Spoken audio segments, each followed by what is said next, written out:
Peggy cari kuasa hukum yang benar-benar bisa membantu dia. Kami tentunya menerima semua hasil dari keterangan kepolisian.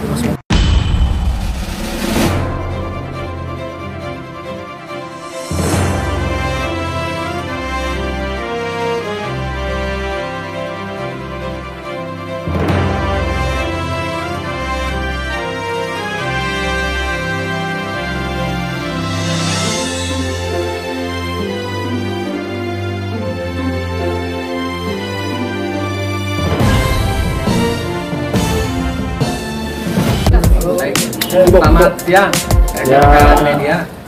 Terima kasih atas atensinya ke Komnas HAM. Pada hari ini kami Komnas HAM menerima pengaduan laporan dari kuasa hukum keluarga Ibu Maya dan rekan-rekannya dari kantor Hotman Paris. Kami sudah menerimanya dan mendalaminya. Tentu kami akan menindaklanjutinya terkait laporan ini. Laporannya terkait dengan perkembangan kasus pembunuhan Vina, perkembangan terkait penyidikan dan lain-lain.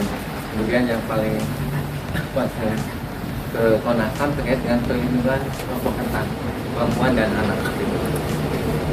Terkait dengan kami ingin memastikan proses hukum yang hadir terhadap kelompok rentan ini perempuan dan anak sebagai korban Vina. Nah, itu yang dilaporkan di kami oleh kuasa hukum dan juga terkait dengan kepastian terkait adanya trauma healing untuk keluarga Vina dan juga terkait dengan kepastian adanya kompensasi dan restitusi terhadap keluarga korban. Itu aja yang bisa disampaikan oleh kami. Hubungannya ada dengan Institusi dan kami kan datang hari ini memang menyampaikan dulu perkembangan kasus yang saat ini sedang kita tangani, kasus Vina, dan kami menceritakan kronologis, kemudian dari segala hal sampai ke DPO. Sampai hari ini juga kita sudah tahu bahwa ada 2 yang ada. Nah, ini yang kami sampaikan ke Komnas HAM. Kemudian kalau ada restitusi itu nanti kami akan bicarakan terlebih dahulu dengan Pak Hotman hasil dari pertemuan kami hari ini dengan Komnas HAM. Begitu. Mbak, soal DPO ini bisa jadi 3 jadi 1. oh iya. Ya, pada intinya kami tetap beracuan, itu kan ada putusan. Putusan itu adalah produk hukum yang sudah berkekuatan hukum tetap. Di situ jelas ada 3 nama yang ada di dalam putusan yang sudah disampaikan di fakta persidangan. Tentunya kami masih beracuan pada putusan tersebut. Karena jika itu dihilangkan, siapa yang akan bertanggung jawab dalam kematian Vina? Seperti itu. Kalau untuk trauma ini yang dialami sama keluarga sampai saat ini apa trauma? Ya, trauma ya sangat luar biasa, masih terus mengingat kebiasaan si Vina, mengingat wajah Vina, kemudian mengingat luka dan penyiksaan yang dialami oleh Vina. Tentunya keluarga selalu terngiang-ngiang lah begitu. Jadi ya memang jadi saya sampaikan ke Bapak juga, ya bagaimanapun kita harus memberikan pendampingan untuk trauma ini tersebut, karena ini kan viral terus, beritanya naik terus, sehingga tentunya banyak pihak yang pro dan kontra. Tentunya mereka juga harus punya kekuatan ya, jangan sampai mereka akhirnya putus asa mendengar adanya 2 DPO yang hilang. Nah, ini yang juga akan kita kuatkan supaya nggak campur aduk lagi. Udah pelaku belum tertangkap, yang lain hilang lagi, DPO ini kan blunder akhirnya begitu. Terkait minta bantuan ke presiden itu seperti apa sih, Mbak? Ya, itu kan Pak Hotman ya. Jadi Pak Hotman meminta Bapak Presiden untuk turun. Maksudnya itu turun itu coba ikut turut mengecek gitu apa yang terjadi sebenarnya. Mbak Putri, terkait postingannya Bang Hotman yang tentang Linda itu gimana, Mbak? Iya, memang hari ini habis ini kami mau berangkat ke Cirebon untuk mendampingi Linda diperiksa oleh Polda Jabar, tapi karena kondisi Linda anaknya sedang sakit, jadi kami yang berangkat ke Cirebon untuk mendampingi Linda begitu. Bahkan kemarin sempat Peggy itu kan sempat ketika konferensi pers sempat menolak, dia bilang dia tidak terlibat dalam hal ini dan bilang kalau polisi salah tangkap lagi. Ini mungkin ada Ya pada sebenarnya hak dia untuk berbicara, ya kan, haknya Peggy untuk berbicara apapun itu, karena dia juga merasa dia punya hak untuk menolak. Kalau kami ini kan kuasa hukum korban, tidak bisa berkomentar banyak karena kami tidak tahu tahapan penyelidikan, tahapan pemeriksaan kami tidak tahu.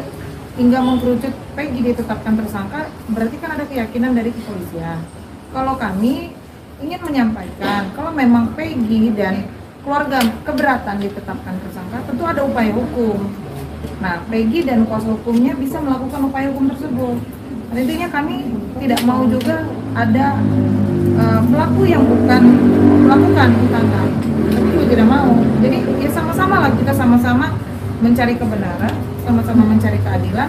Apakah benar Peggy pelakunya atau bukan? Kita ikutin aja proses hukumnya lah.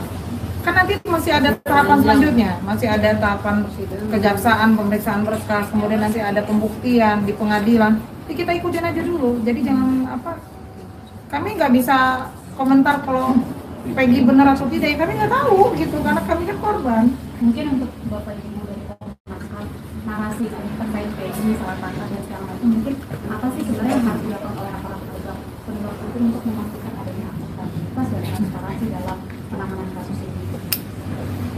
Ya, sebenarnya prinsip-prinsip dalam penegakan proses hukum itu profesional ya, profesional, kemudian ada prinsip kehati-hatian, transparan dan akuntabel, dan bahwa sebenarnya kepolisian itu sudah memiliki peraturan polisi nomor 8 tahun 2009 terkait dengan hak asasi manusia yang penting sebagai satu prinsip diterapkan dalam penegakan hukum. Nah, ini juga menjadi salah satu atensi Komnas HAM. Itu yang pertama. Yang kedua, saya menyambung Pak Udi tadi bahwa salah satu atensi Komnas HAM dalam tindak lanjut kasus ini adalah bagaimana memastikan pemulihan bagi korban dan anggota keluarganya. Karena kan mereka, anggota keluarganya ini masih mesti melanjutkan hidup gitu ya, dan dengan viralnya kasus ini itu berdampak pada psikologi keluarga korban, sehingga ini yang juga menjadi atensi. Memang ini bukan kewenangan kepolisian, tetapi penting untuk dikoordinasikan dengan para pihak terkait ya, dinas sosial dan lain-lain, sehingga penting bagi para keluarga itu untuk mendapatkan semacam psikolog klinis untuk jadi acuan gitu seberapa trauma yang dihadapi korban karena kasus ini. Dan juga tentu kami akan terus berkoordinasi mendorong memeriksa para pihak terkait dengan tindak lanjut kasus ke depan. Itu saja. Terima kasih ya teman-teman. Ya.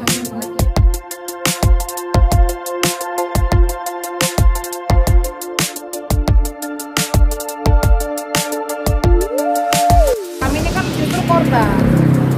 Intinya cuma satu, Peggy cari kuasa hukum yang benar-benar bisa membantu dia. Kami tentunya menerima semua hasil dari keterangan kepolisian. Kalau memang kepolisian mengatakan untuk Peggy pelakunya, kita buktikan aja nanti di pengadilan. Kan ada tahapan masih panjang. Intinya kami tetap juga akan nggak akan menutup lah gitu. Kalau memang ada informasi perihal Peggy bukan pelaku, silakan aja sampaikan kepada Polda, jangan sampaikan kepada kami dong. Ya kan? Kalau keluarga menganggapnya Peggy itu udah benar yang dicari. Peggy juga, keluarga juga tidak tahu, Mbak.